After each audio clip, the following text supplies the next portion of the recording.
family. Good morning. My name is Sylvia Kusimba. Niko township ward na ninafanya kazi na insurance. Thank you. Bwana asifiwe. Amen. Naitwa Gorina Masi, natoka Kabuchai. Praise God. Amen. My name is Clara Tabani from Tuti Maragaru. Bwana Yesu asifiwe. Naitwa Noleta Mahani, natoka hapa Kanui. Bwana asifiwe. Kwa majina ni Kisach Haron, Sirisia Sub County. Bwana asifiwe. Elvis Miu, Maragaru Ward.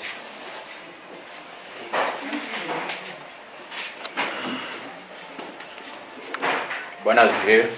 Elisha Wanjala Omumulika, Mukwa Strokes Boat Road. Good morning. I'm Esther Juma from Bogota, South Carolina. Your Excellency, sir, all protocol observed.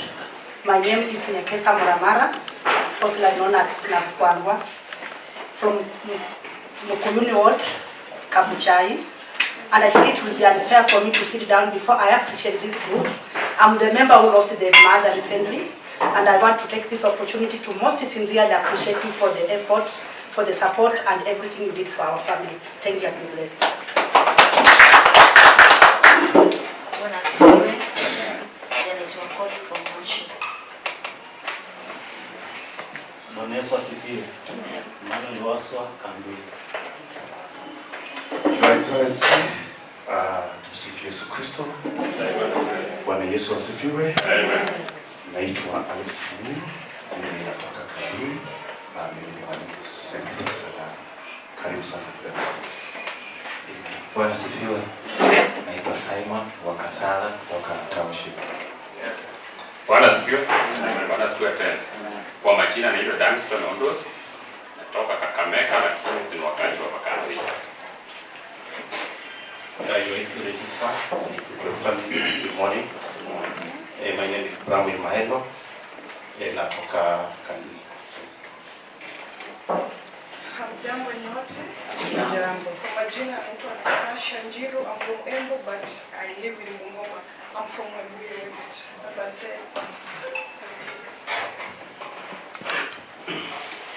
Bwana asifiwe. Asifiwe tena. Miss Barasa, Township Ward. Your Excellency, iKUWEiKUWE family, good morning. I'm Geoffrey Njohidiri from Bokembe. Bwana asifiwe. Bwana asifiwe. Nimesimama kwa mguu ya Geoffrey Ngashira ambao yuko nje kwa ajili ya kazi kutoka South Bukusu Ward, Mateka. Good morning. Morning. I'm Diana Nelima, aka Nelima D, from Kandui constituency, Tuti Maragaru Ward. I stay in Eldoret and I'm a entrepreneur. Thank you. Habari zenu.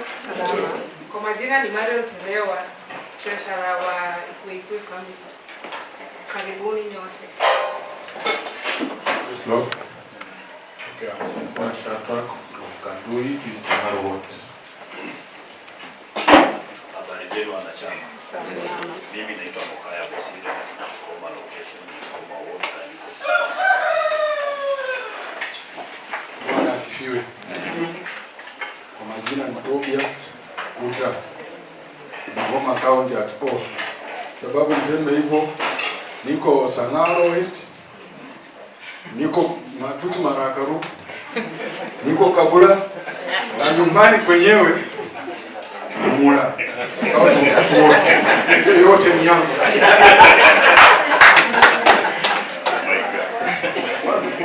Bwana Yesu asifiwe. Titus Ongesa kwa majina. Pia mimi napatikana mara mbili. Niko hapa Kandui. Kwa Jepelika. Alafu tena niko huko East Sanano na huyu jamaa. Tena ni jirani huko. Asanteni sana. Assalamu alaikum. Alaikum salam. Naitwa Hassan Katram from Township. Praise God. Amen. My name is Susan Ojungo. I'm a resident of Bungoma, Kanwi constituency. Your Excellency, I'm a business lady. I have a boutique and I don't mind being a designer. Thank you. Bwana asifiwe. Ninaitwa Evelyn Shitandai, Mkembe West Ward, Kanwi constituency. Mjamboni nyote. Kwa majina ni Juliana Ekunga, ni mkazi wa Busia County, but nyumbani ni hapa Makutano. Asante. Asante, tujipige makofi kwa hiyo. Your Excellency sir, if you've noticed, members wangu hawa ni member wamebahatika kiafya. Hakuna mwembamba hata mmoja. So, ladies and gentlemen, without much further ado, allow me to call on our patron to welcome His Excellency. Karibu sana. Makofi kwa patron. Najua mmenizoea sana. Mmenizoea mara si kamera. Mkiniona mnaona paparazzi, si ndio? Good morning. God is good. All the time. All the time. Mimi ndio Edusimiu kwa wale ambao hawajui. Kuna wale hawajui. So leo hii tumekutana hapa for serious welfare business. This is a dream I've had for some time. Nafikiri Mheshimiwa Gavana unakumbuka tukianza KC. Tumefanya welfare nyingi. Baadaye KC imefanya CSR nyingi kuliko iKUWEiKUWE. And by then I was the chair, Ethel was the vice. Tulikuwa na kina Dr. Amina patrons, kina Papa Ken, kina Mheshimiwa Majimbo walikuwa hapo wote kwa leadership. Edgar huyu alikuwa na alikuwa kwa welfare. Tulikuwa chief kwa KC. So tukajaribu kutengeneza a more structured way of doing welfare, but we could not manage because of course kulikuwa na siasa ndani kidogo. Alafu siku moja nikaambiwa Mheshimiwa, nikaambiwa kwamba when I started criticizing your government, the first regime, nikaambiwa hapana, usilete siasa. Forum yani mimi nimeanzisha, nimeandika wase, alafu wameniambia sasa wewe kelele yako utatoa hapa. So I decided, okay fine, let me now have an outfit that can air out views za wananchi, that can speak for the people. And that is when I started iKUWEiKUWE. iKUWEiKUWE started off with a lot of turbulence. Nimetukanwa, nimepigwa. Si mnakumbuka nilipigwa? Yeah, just because of iKUWEiKUWE. And I thank you so much. I think you're one of the leaders that have really been on your neck, but you have never even one day thought about hurting me or anyone when you're not criticize. In fact, wewe unatoka hapa alafu unaenda unacheka. Unasema mimi tuonekanie mbele. So I want to thank you for that, and I think that is why you got overwhelming votes last time you came back, because now we were seeing the difference between the Wangamati regime and your leadership. Yeah, to criticize mtu na pigo ama unatukana. So I'm sorry for those who support Mheshimiwa Wangamati, but I had to say that. So growing iKUWEiKUWE has not been easy for me, and I'll not say I've grown it alone. Hapo ndakuwa nadanganya. Kuna watu wale walikuwa wanatembea na mimi. Edgar huyu ni number 1 kwa hiyo list. Nimeona kina Dile ni hawa kina Clara wakileta siasa hivyo ni watu wamegrow na iKUWEiKUWE. So yeye anajua akipiga siasa anajua tu bado yeye nafasi yake hii. But you know now we are going to a structured, more structured way. Discipline itakuwa utakuwa tupo nje sitakuwa nakusaidia. So Mr. Governor, here are the members who have shown that normal contributions zile zenye mimi nakuamkianga asubuhi 5 na kutumia ka message ati sasa sijui tusaidie nani. We want to go away, to get away from that, so that we know that mtu fulani akipatikana na shida, this is how we are going to handle it as a team. Yeah? There's a lady here amefiwa sijui anaitwa Rose. Up to now hata tujaanza fundraising yake. Si ni kweli? You can imagine. Hapo nyuma tumekuwa na fundraising kingine. Bado tutakuwa bado tuko going to there's something else. So and that is why we have brought in experts like Brother Graham here to just talk to us. We have not said anything about giving him a job. And by that was my idea even to bring him on board. kwa sababu niliona chairman akileta mtaanza kumpiga vita, mseme yeye ndiye ameleta hii watu. Mimi ndio nimeleta Graham on board, and I want Graham to have time with us, atueleze tuelewe some of these packages what they mean to us, si ndio? So kwa sababu ya muda na gavana naenda mahali pengine, ningependa ku take this opportunity pia kushukuru Mheshimiwa Mkenya. Mheshimiwa Mkenya has given us a very good offer for this place, and we could not resist. Actually, this place right now as it is, we have all the rights za watu wale wanaingia kwa hii garden, and ametupatia watu wa kutusaidia huku nyuma upishi, ametusaidia ground na vitu mingi. Mheshimiwa, asante sana. So Graham, I just want you to say hi because you know your time will come. Usalimie tu sababu mkubwa anataka kukimbia mahali.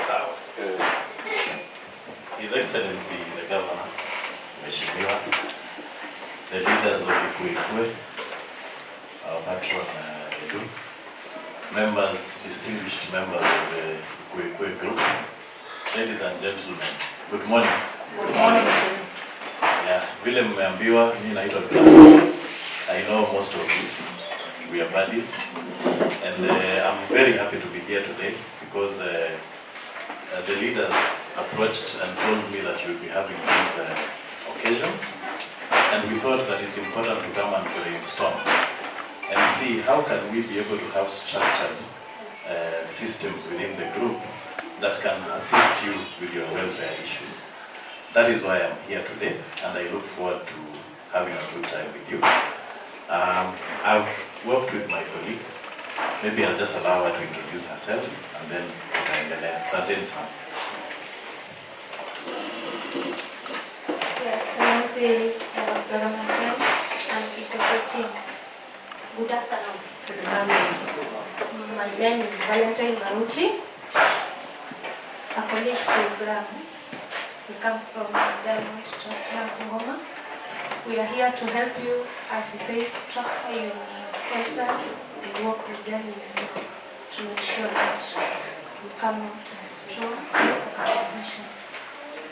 Thank you. And we are not paying for that. In fact, we meant to support kidogo. Makofi kwa watafanya.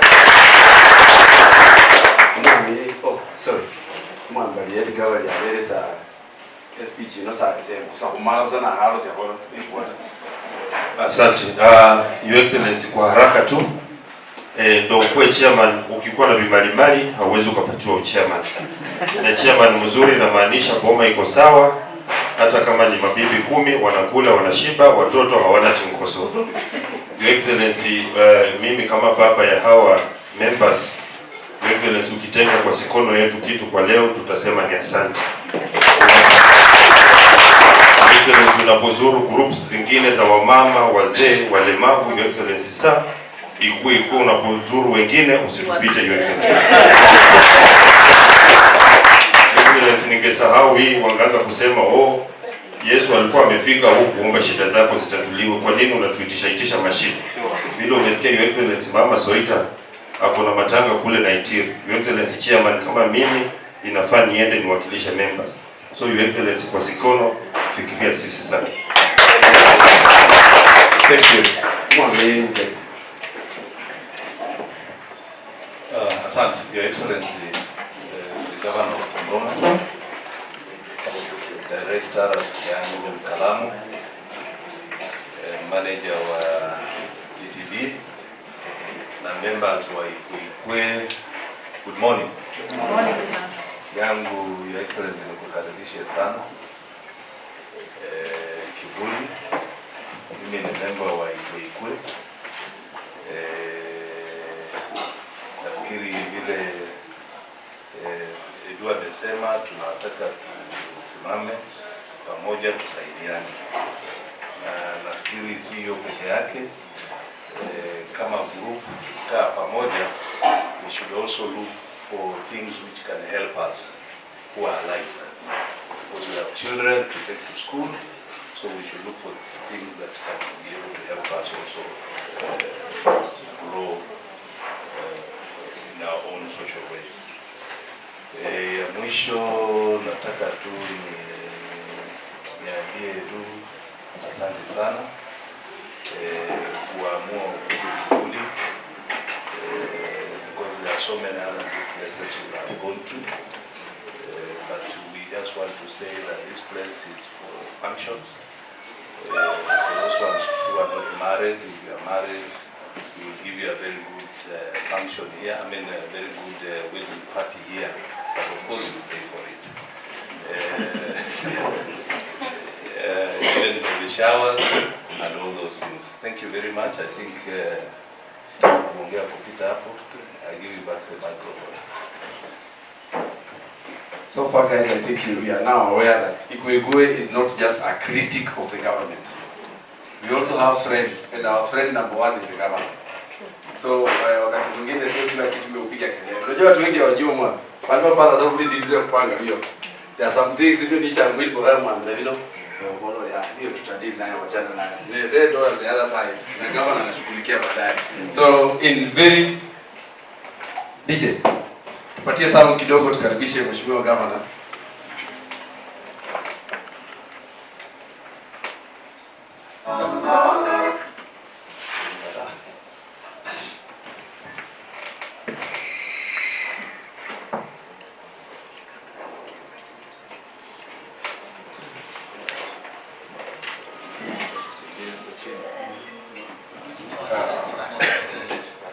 Okay, I think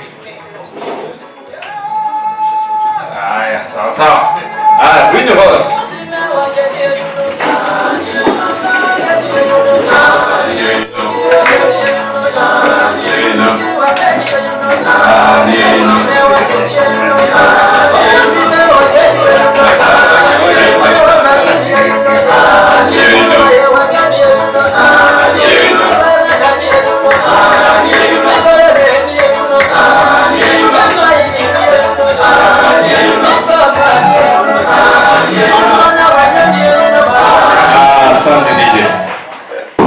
Thank you very much, DJ.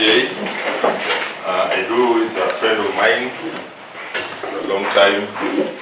Chairman Edicam and members of iKUWEiKUWE, and my friends from our bank, DTB. That's a very difficult pronunciation for me. If I told you pronounce it, very few of you will get it right. DTB, DPT, DPT. We don't blame each other. All of us have mother tongue interference, depending on where you come from. So let me take this opportunity to thank the leadership for inviting me to come to this welfare function. As I came, I was not very sure what I was coming to do or what it's all about. Because all that I know about iKUWEiKUWE is he's been writing, criticizing all governments. But I'm different, like you said, and sometimes when I take positive criticism positively, because it's also a way of correcting. Sometimes some of the issues that he raises as a leader, you may not know everything that is happening. It's like when you're driving a bus. You know, you don't focus so much on the side mirror. Sometimes people are stealing, others are making noise, but you have to drive the bus. So sometimes when he talks about some of those things, they help us know exactly what is happening in our government. Of course, if I was a bad man, I would have really disagreed with him. Long time ago, you remember, there was a clip that was doing rounds about me blessing Black Label. It was actually his birthday. It was his birthday where I went and he recorded. Little did I know that it will go viral. It went viral, and the first person who asked me was my wife, who asked me for August. And I said, no, this is just a way of blessing alcohol. It happens in most of the places. So, but of course they wanted to use it against me in churches. They were saying, now you can see your governor is blessing alcohol. So just encouraging people to drink. But then we keep talking, and when I was coming, I didn't know that really this is a serious welfare organization. And I really want to congratulate you and thank you for thinking about this. And I can assure you, I'll support where I can so that it grows. It's much easier to assist a group than when you are alone. Like when you just, sometimes it's tokenism and you contribute depending on who is bereaved. But when you have a structured way, I think it's better that way, and that's why I want to thank the team that is here to take you through. And I'm sure it's going to grow into a bigger thing. If you look at, you go to other areas out of Bungoma, some of us have served in other counties, in my other previous. I heard you talk about Rose Soita, the late district commissioner was a colleague. Actually, I'm the one who replaced him when he went back to the ministry because there was no dissident from Bungoma, and I'm the one who was promoted to take over Mr. Soita. So when we have such bereavement and you are structured and organized, you can contribute something more meaningful. And you can also grow into something big. You can start thinking of investments, you can start thinking of other things, then be organized and be honest and transparent. Because normally such organizations start very well. Very well. After it speaks, nasikia chairman ametoroka na kitu. Treasurer, not you, I'm not saying you. I'm a treasurer has disappeared, you disagree, and I started a very good welfare here for the borders. And they really let me down. We even bought 2 buses, you remember. Wale wako hapa tulinunua basi mbili. After it didn't even take a whole year. They were retrieved, and then your project kind of brought the then deputy president to Kachanga 14 million up poster ground. And I thought that was going to, in fact, we became a role model of other counties. Transway came to learn from us, but the borders are very difficult people to deal with. You need some extra wisdom. Na wanamuziki. All these musicians, I have had a hand in their welfare. The first, this guy called Wanyoni Kakai, I bought him mitambo worth 350,000. The next time I heard about it, he had sold a guitar. One had gone with a drum. Juakali, I bought him the same, 350. When it was Webuye Juakali, they disagreed. One went with the drum, another went with the guitar, another one. So everybody went with some instrument. That is how it collapsed. Wakina Kasembeli Watila, all those fellows. What I'm saying is that I want you to remain together and remain focused on the objectives why you have formed yourselves, and you will attract many people to support you. I'll champion, and when you are organized, you attract more and more people to come. So because of the other programs that I have now, notice that there's now time for eating, celebrating, and feeling happy as we close the year. Because wengi walitaka kufika mwaka huu lakini hawajafika, so we must thank God. But because I have about 3 functions ending up in Transway, itaniruhusu niende, but next time give me adequate notice, then nitakuja niwachangie vizuri. So kwa kikapu leo wache niwapatie tu 50,000 to start you off. Huko nyuma. Nataka kuwa designer wangu, tutaongea. You must be up to the task. I will. You will. And what? Normally transparent. You can also take a photo. Confirm that she's a seat. So because of time, I want to wish you well. If we don't meet again before the end of the year, I want to wish you a Merry Christmas is over. A prosperous, Happy New Year, prosperous 2024. Tutakutana either as a group or not as a group. Thank you. Asanteni sana. Just to put the record straight, actually, you said this. We were blessing the drink together. So the person who took it, walienda baadaye wakaitumia kwa kampeni. Baadaye kama tumeshasahau. Hey, so I'm sorry for that. Lakini bado ndakuita birthday nyingine. So thank you very much.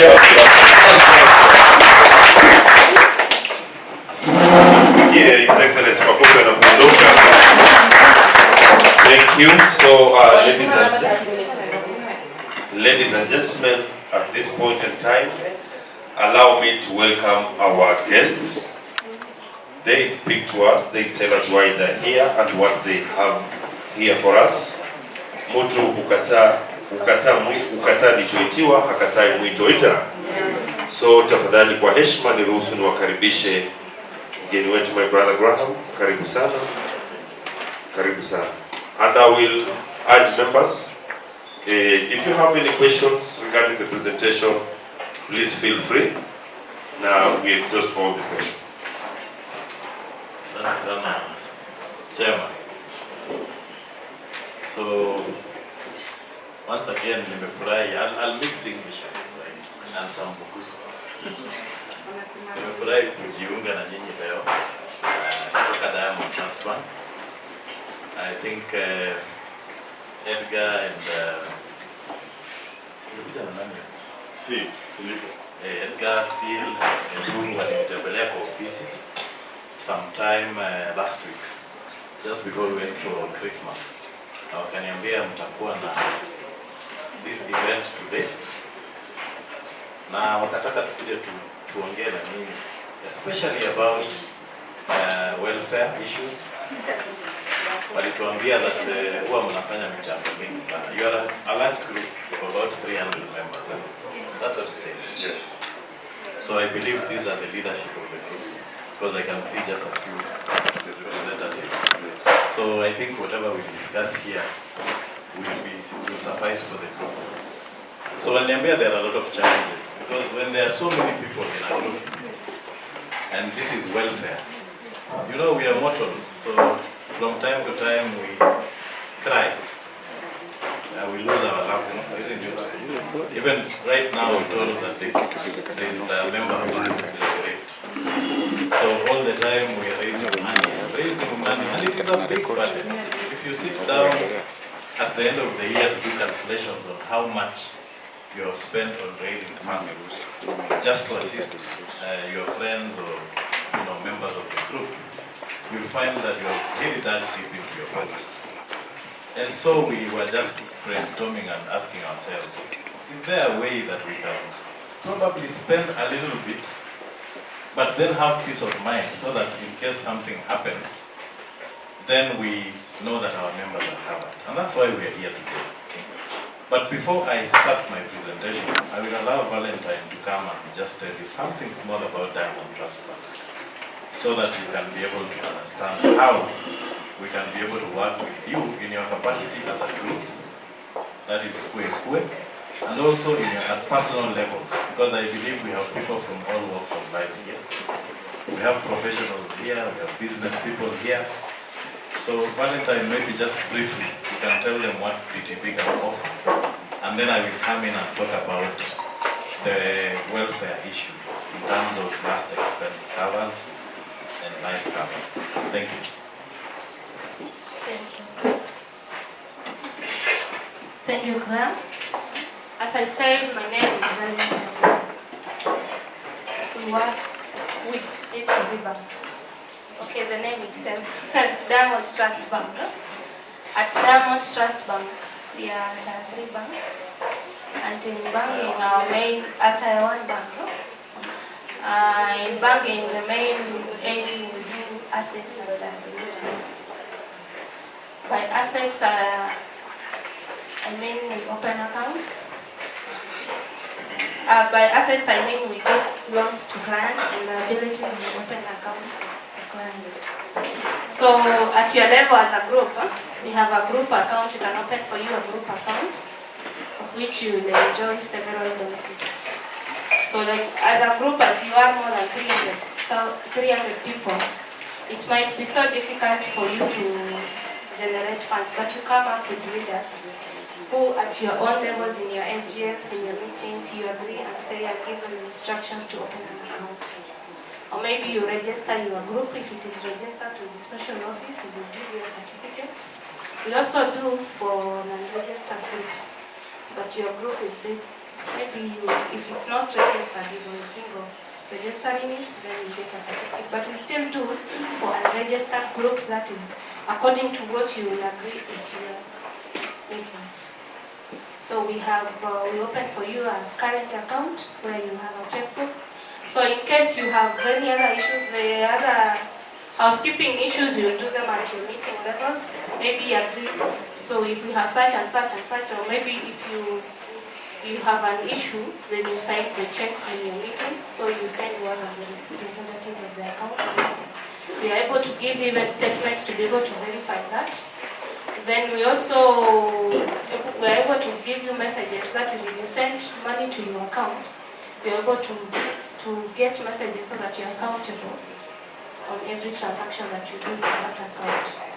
At individual level, we also have individual accounts, savings and both current accounts, where we open accounts for individuals. You as a person, we also open for your children accounts, that is a just for me account. In case you're planning, okay, just for me accounts ni wale, as in ni kama mzazi you have maono ya mtoto wako, mainly it's an education account for savings.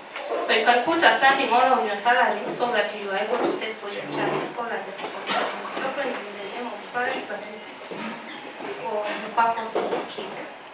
Then yours is it could be a salary account, a personal account for your personal savings, or a business account that you're operating in your name. That is, you have not registered your business. We also issue with ATMs. You can be able to withdraw at various ATM points. We do mobile banking. You're able to connect it to your phone so that you're able to access it from wherever you are, or do internet banking. Also do the same. And issue ATMs for Santa Fe. We are also able to give you a checkbook in case you want to operate your account with a checkbook. Then finally, we have fixed deposit accounts. Okay, we pride ourselves for having the best fixed deposit rates in the market. So even if you compare all around the market, all the banking institutions, you find out that Diamond Trust Bank always give the best fixed deposit rates. So we invite you with your fixed deposit amount, you can come to Diamond Trust Bank and give you the best rates. Thank you. For today, I think the main aim was last expense, which Graham will handle. I'll be able to also assist in one way or another and be able to respond to your concerns in case you have any. Thank you. Thank you very much, Valentine.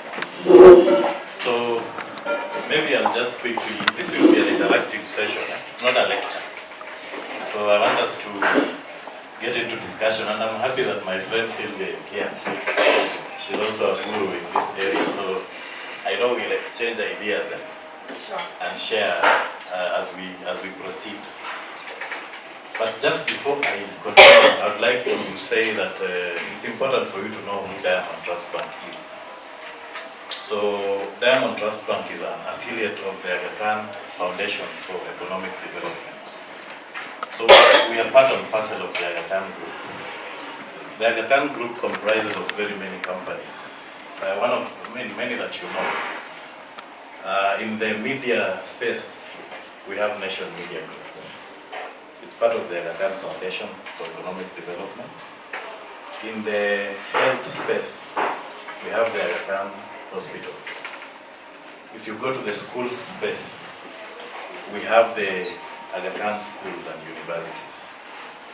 If you go to the insurance space, we have Jubilee Insurance.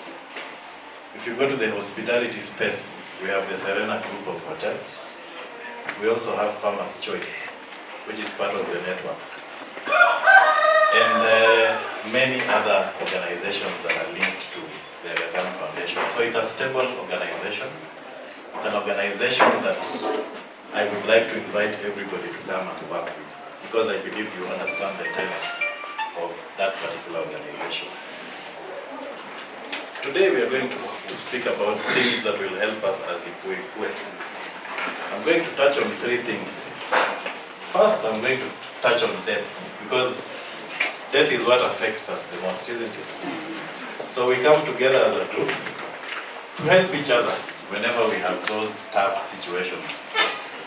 Number 2, I'll talk about, still just under death, I'll talk about how you can protect your loved ones.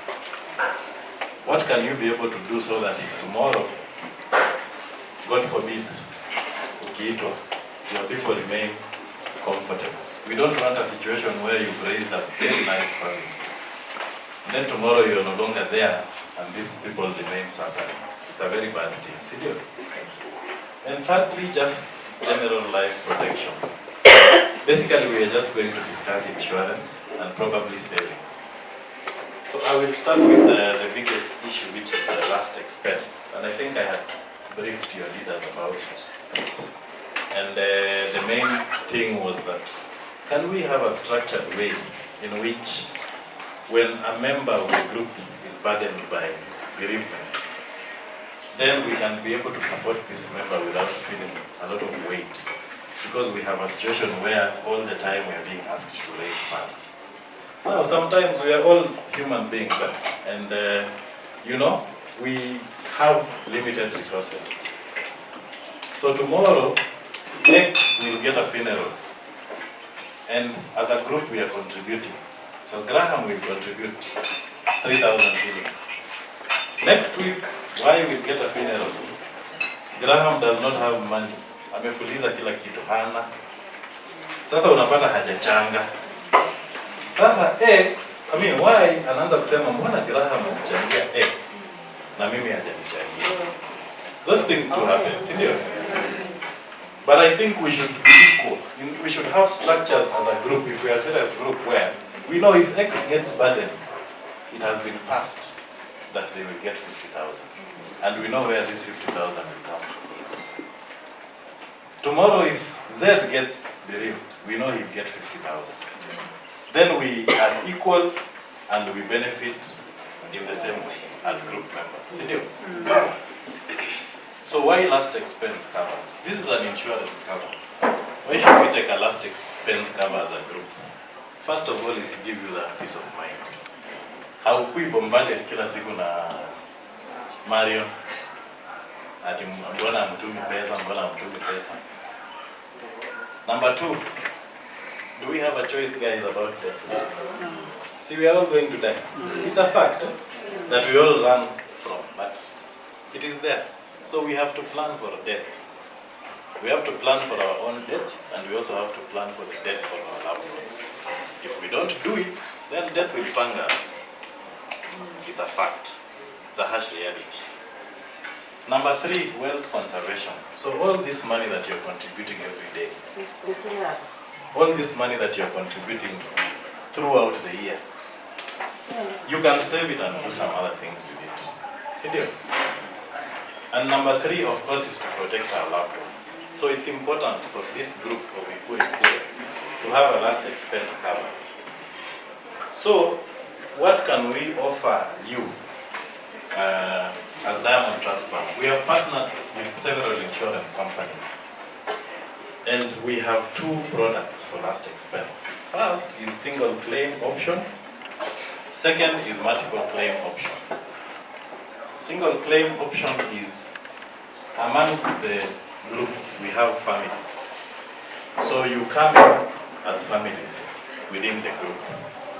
So per family, if you take the single claim option, it means that if there is a death in a family, they can only claim once in a year. If you take a multiple claim option, it means if there are multiple deaths in a family within 3 years, it happens, people will die, you know. Maybe unapata in one family they have lost 2 members in a year, see? You can claim twice. So there are 2 products. There is a single option and there is the multiple claim option. I will go deeper into that at some point. So how does this cover work? It covers the families within the group.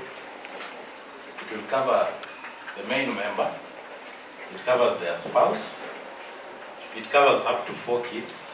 So that is within a nuclear family, it can cover 6 members. But if you have an extra child, they can still be accommodated at an extra small fee. So it doesn't mean that if you have 10 children, we'll only cover 4, and then we'll tell you the other 6 are not covered. No. You will cover all the 10, but the other 6 will pay something small on top. It also covers your parents, and it also covers your parents-in-law. The age limit is between 18 to 75 years. For children, they should be between 3 months to 18 years. But should you have a child that is above 18 years, and they are still in school, they can still be accommodated under this cover. So, I've talked about single claim and multiple claim. There is a waiting period. So when we start this cover, like now iKUWEiKUWE decides to take this cover, within the first 3 months there is a waiting period. So we expect that we don't expect that tunachukua to cover na mtu akufe. But if it happens, then there is a waiting period of 3 months for natural death. But for accidental death, there is no waiting period. So if we place iKUWEiKUWE on cover today, and then tomorrow, unfortunately, God forbid, somebody is hit by a boda and he or she dies, they will be covered, as long as the cover has already been placed. So, as I've said, maximum cover for children under the age of 10 years. Sorry, that's not it. So basically, those are the key issues. Those are the key issues that, the key highlights of this particular product. When a member loses a loved one, how long does it take to process the claim from the insurance company? So as long as we can get the death notification, we'll process this within 48 hours. So from the time the claim is laid, within 48 hours, money will be in your account, and you can be able to pass this money to the member of the group.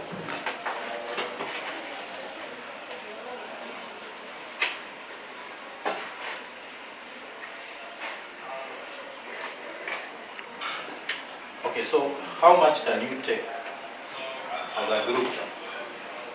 So we have, you can take covers of between 50,000 up to 500,000. So it depends on you as a group, what you decide. So you can decide that you are taking a cover of 50,000, so that every family is covered in case of in case of death, they are given 50,000. We can give you 75,000 up to 500,000. So depending on what you decide as a group. The premiums are not high. I don't know whether I should take you through the premiums, but basically just for purposes of illustration, say you are taking a cover of 50,000 per family within the group, or let me say 50,000 per member, because each member now comes as a family. So for your family of 6, you, your spouse, and your 4 children, if it is single claim, you pay 570 shillings. This covers you for the whole year, but it's single claim. For each parent, you pay 612 shillings. So 612 times 4, assuming that you have all your 4 parents. Who is good in mathematics? 1848. 1840. Are you sure? 612 times 4, what is that? 2,400 plus 570 plus 570? 3,018. Yeah, so if every member is to contribute 3,018 shillings per year, it means that in case you get a death, you'll be given 50,000. But that is single claim. If it is multiple claim, the difference is very, very small. It is just 612 times 4 plus 630. Then if your family has 3 deaths within that year, for all the deaths that happen, you will be given 50,000. So of course the premium amount will go up in case we choose a higher premium. Like now, let's work for 500,000. So if you decide that now we want a cover of 500,000 per member, single claim for your family of 6, you will pay 5,677 for the whole year. 5,677. Now for parents, if you want to include your parents and parents-in-law in this cover, each parent you will pay 6,120. 6,120. So assume you have 4 parents. That is 6,120 times 4. What is that?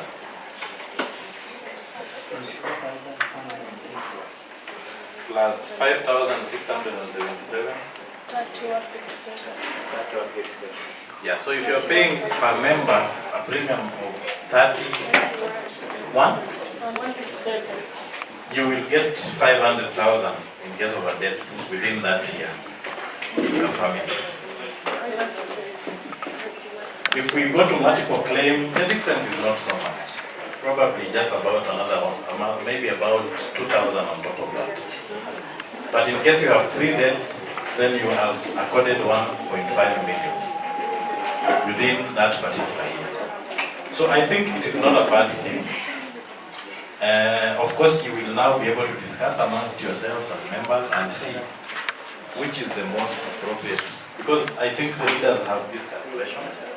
So you can be able to go through and see which is the best that every member can afford. And then we can be able to see how we can place you guys on cover. So the group can come on cover whether it is registered or it is not registered. We can put you on cover. As long as you guys have, we are able to ascertain you have a WhatsApp group where you have a social common ground, and we can be able to get a resolution from you. We will be able to place you on cover. What is required will just be your IDs, PINs for those who are adults, and birth certificates for your children. That is all we need to be able to place you guys on cover. I want to pause there and probably have a discussion around this. If anybody has a question, clarification, before I move on to the next product that I wanted to talk about.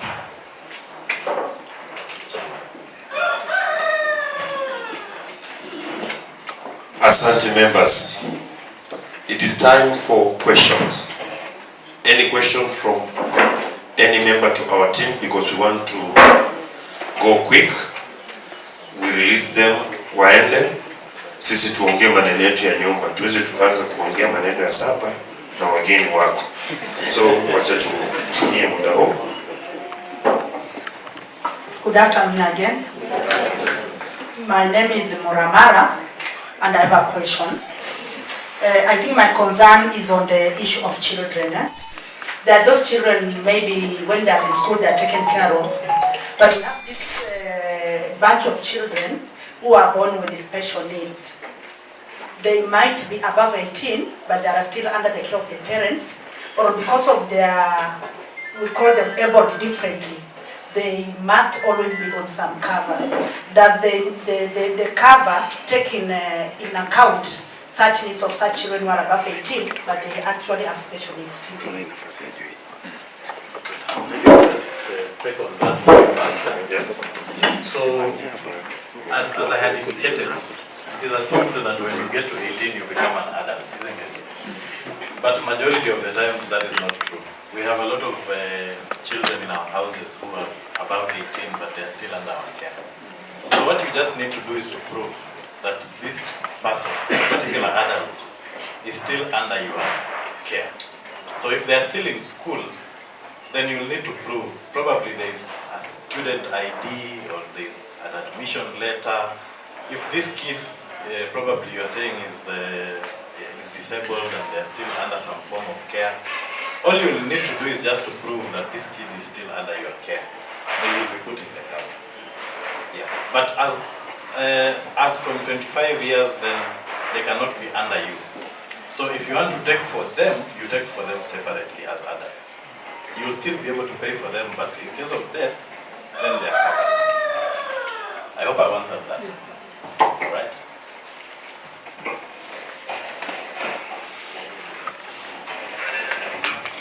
Okay, thank you so much.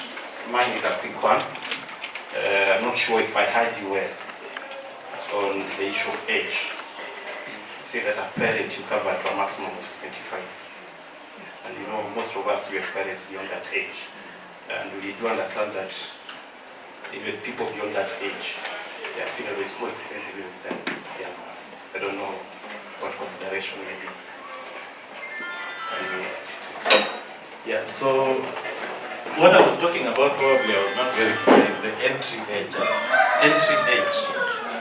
So you can be allowed to get onto the cover up to the time you turn 75. So even your parents can be allowed to get into the cover as long as they are not above 75.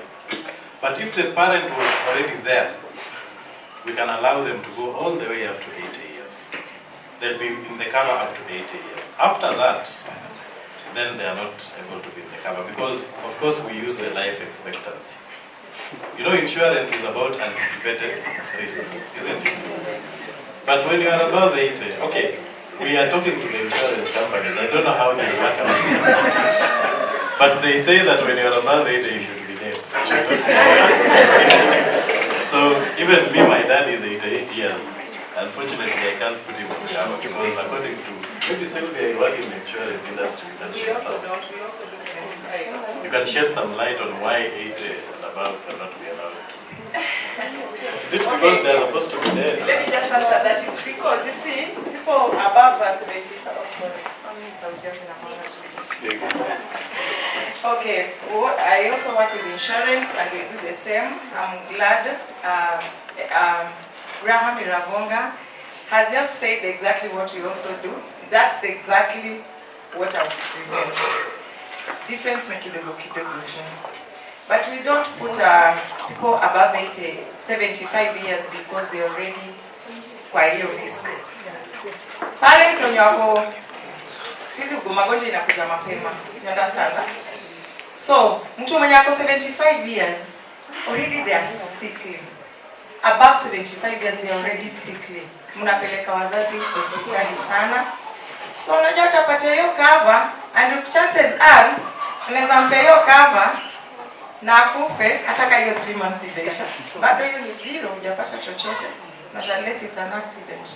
So that's why we don't put those parents on cover. They're already under that risk. So maybe just what I can... You want to ask something? Okay. Just ask. You know, the purpose of us coming together is to help ourselves in times of that is exactly maybe when it happens. You know, the core reason is to help each other when such an eventuality occurs. So I think that was the initial reason for iKUWEiKUWE family to come up with this. So maybe I will request maybe the family, iKUWEiKUWE family, that maybe you come up with a special package for those above that age. Maybe we can check. Graham, maybe as we will be discussing, all of us, we will be discussing maybe kuangalia, because not every person has family that has parents. Kuna wale parents already died. So for those that will have parents like me and someone else, to discuss how many have parents above 75. Then from there we can know what to do. Because my parents are still not very old, but again wanaweza chukuliwa hiyo cover. Yeah. So of course tutapata wale wenye wako na wazazi wenye wako above 75. By the help of Graham, we will know what to do. And myself also. Thank you.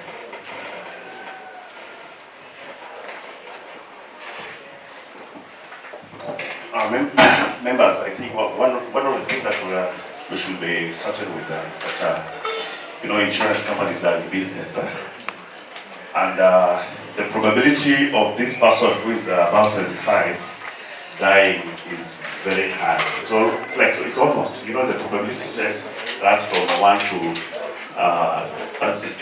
0.1 to 1.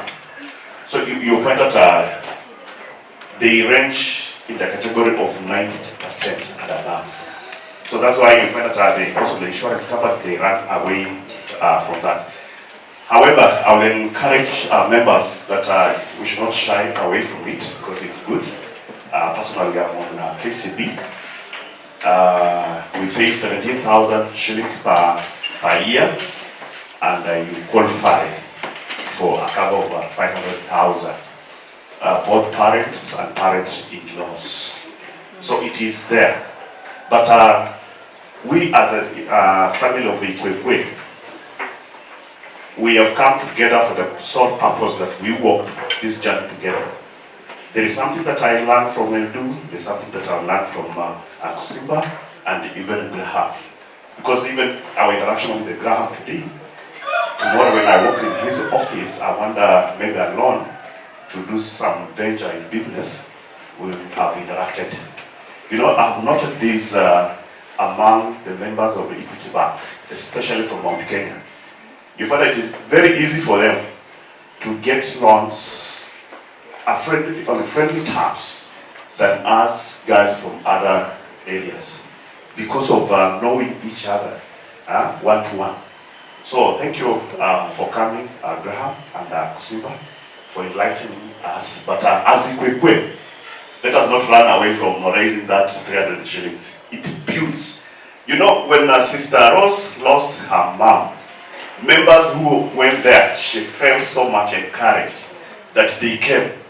They stood with me. They walked with me this journey. So there is that personal touch that insurance doesn't have. Yes.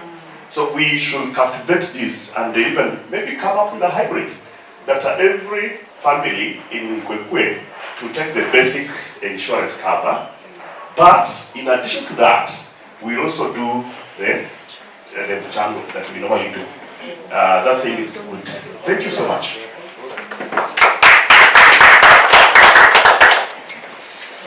Thank you. Any other concern? Any member or something? Sorry, maybe I'm asking so many questions. Just to Graham, I want us now to narrow down to iKUWEiKUWE family. Now that we are talking about this amount of money for a family of 4 or 6, maybe if you can be able to just correlate it with iKUWEiKUWE as a group of around 300,000, how much money shall we need to put in a year? And what are the kind of domesticated benefits? Unless you mentioned that and I didn't get it. I don't know if I'm clear. Okay, so I just took you through some rough estimate of how we do the calculation. But of course, you know, it also depends on the magnitude of members who would be interested to take up this cover. So once you agree as iKUWEiKUWE on how many members within the group are interested in taking this cover, you'll be able to give us your details. So we'll be able to know, we'll be able to get your details as with regard to age and numbers. And then we'll be able to do for you underwriting. So once we underwrite, we'll be able to tell you how much you'll pay. So like we were calculating 500,000 was coming to around 32,000, isn't it? But that has not been underwritten because we have not considered the ages. So you might find that it will be much lower than that. Okay. So once we get the details from your leaders of the people who are supposed to come into the group, we'll give you a proposal based on all the amounts that are there, and then you'll be able to choose which one you want. So the most important thing is, first of all, for you guys to sit, discuss, pass a resolution. Then let your leaders know how many people are interested. Give them the biodata, and then we'll generate for you a proposal. A quotation. Yes. But basically the idea is just for you to know that we have these covers in place and they can be able to cushion.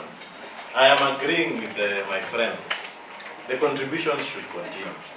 And these contributions bring them to the DTB so that we can put them on fixed deposit accounts and interest.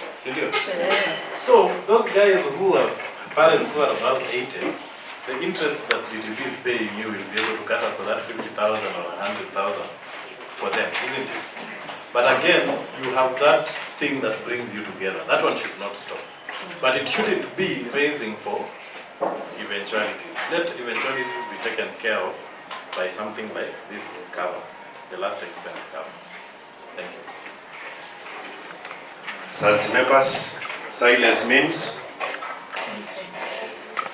Is it consent or munatafakari about? Any other member? Feel free, today is our day. Usitoke hapa na maswali, twende kwa group uanze kuuliza. Revera sana. Huku nyuma mko sawa? Are we okay? Do you have any queries on the presentation? Oh, consult. Hao katikati. Mko sawa? Chama. Yes.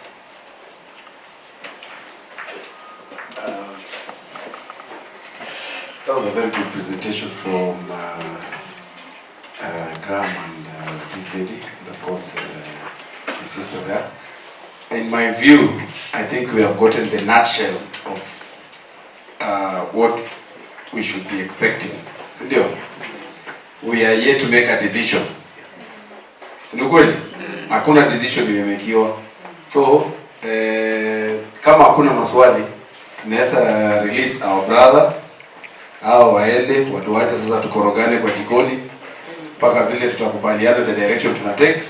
Then if that is the direction tutamuita ama tutatuma team iende kumuona. Tumekubaliana? Yes. Sindio? So chair, yes. I think you can officially do appreciation speech to Graham. Just before you kick me out. I want to welcome you guys to DTB.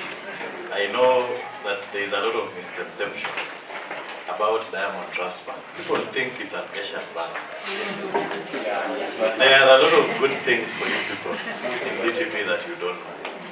First, we offer a wide range of products. Apart from this last expense, we offer insurance for your homes. Like right now, people are being, the way the economy is, people are taking advantage and breaking into homes every day. You can get a very flexible cover for your home. That is, if you own it, and also the contents. So that when these break-ins come in, you are compensated. We can give you insurance for your vehicles. Those of you who have vehicles. We can give you insurance for your shops. Yeah, the stocks that you are selling. There's a lot of stuff that you can be able to get from DTB. We have flexible loans. We have mobile loans. If you have an account with us, you can access loans through the phone. But I don't want to talk so much about the basic banking products that you can get anywhere. I want to talk about the personal touch that you get in DTB. Me personally, I have a lot of friends here. And when you walk into the bank, we serve you that way. We serve you like a friend. And we make sure that you leave our banking hall happy. So I want to encourage the members of iKUWEiKUWE to come and partner with us in all aspects, as a group and also as individuals. Sawa. And as I leave, I want to wish you all happy New Year and prosperous 2024. Asanteni sana.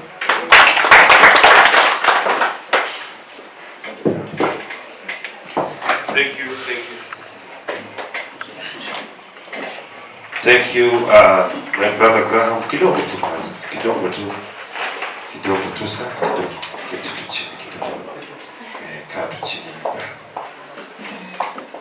First of all, allow me to take this opportunity to say asante sana to DTB family under the leadership of my brother Graham for sparing time to come and talk to my people, our people.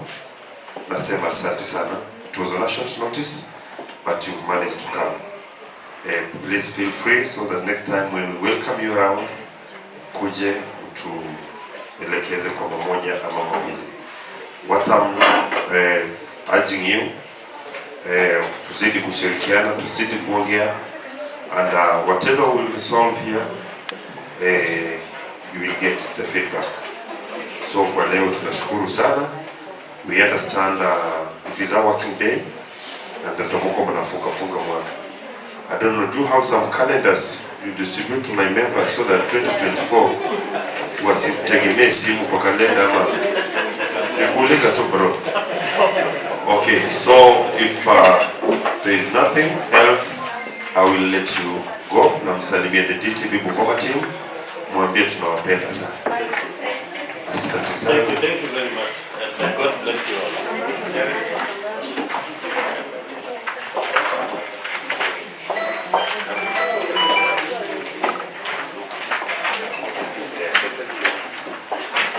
So members, so far those are copies of our proposed draft. Vile wanapeana, anza tukupitia mahali unaona kuna swali, tuanze kupiga msasa so that tumalize on time. And the constitution is incomplete sana sana, kwa hiyo bit kama hii tumefundishwa has not been captured. So tulitaka members, in fact that is the contentious issue, we felt like wacha tuimalize so that we incorporate everything and it becomes a complete document. So anza tu kuipitia, penye kuna swali ya kizungu we can rectify, penye kuna swali na pendekezo please feel free.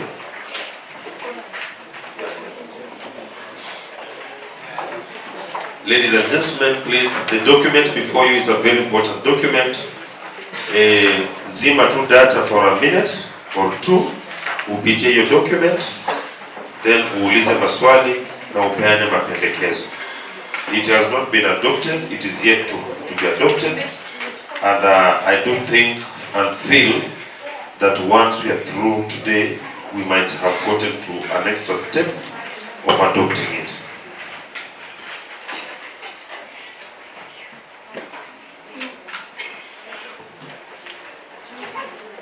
So I'll give you time. You go through it, then I'll come back to endelea.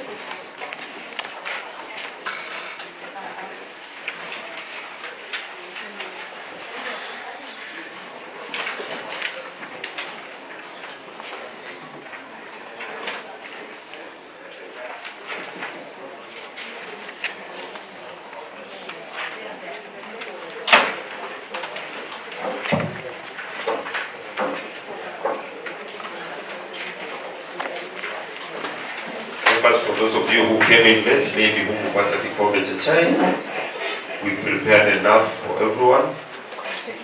You can take 10 cups. Tunawapenda na maana tunawajali. So if you came in late and you didn't take tea, you can get a cup and enjoy yourself. But for now, wacha tuendelee kusoma document.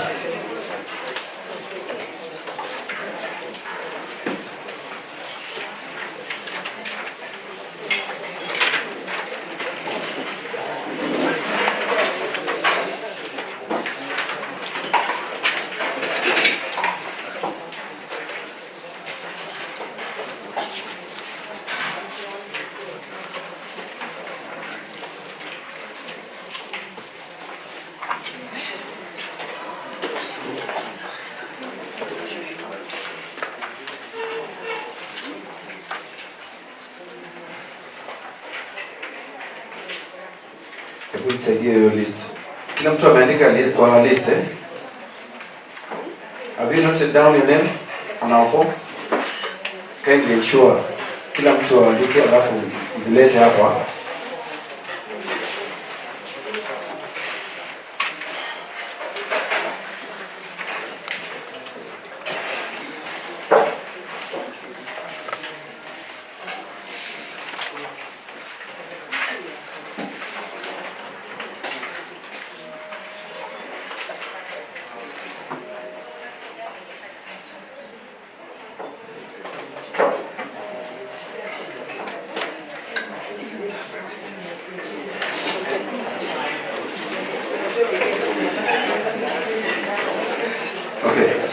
Tunaomba ya kwamba wachache wasaidie Marion kuserve maji. Tafadhali, leo tunajiserve tu si wenyewe. Tafadhali. Dini Elma. Marion, watu wa kupiga kelele kwa forum. Tafadhali tusaidiane hapo.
Ongeza exposure kidogo.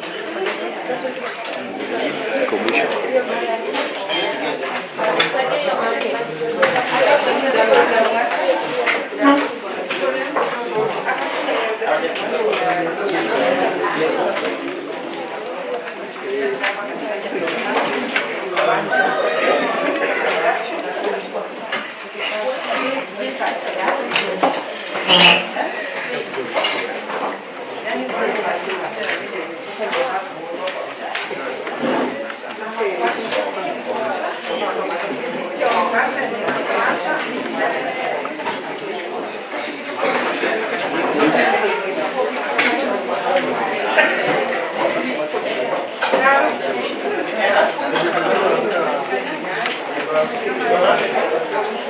So guys, I'm switching off the live stream for the purposes of kudiscuss constitution, si ndio? Tunaweza enda live tena baadaye. Okay.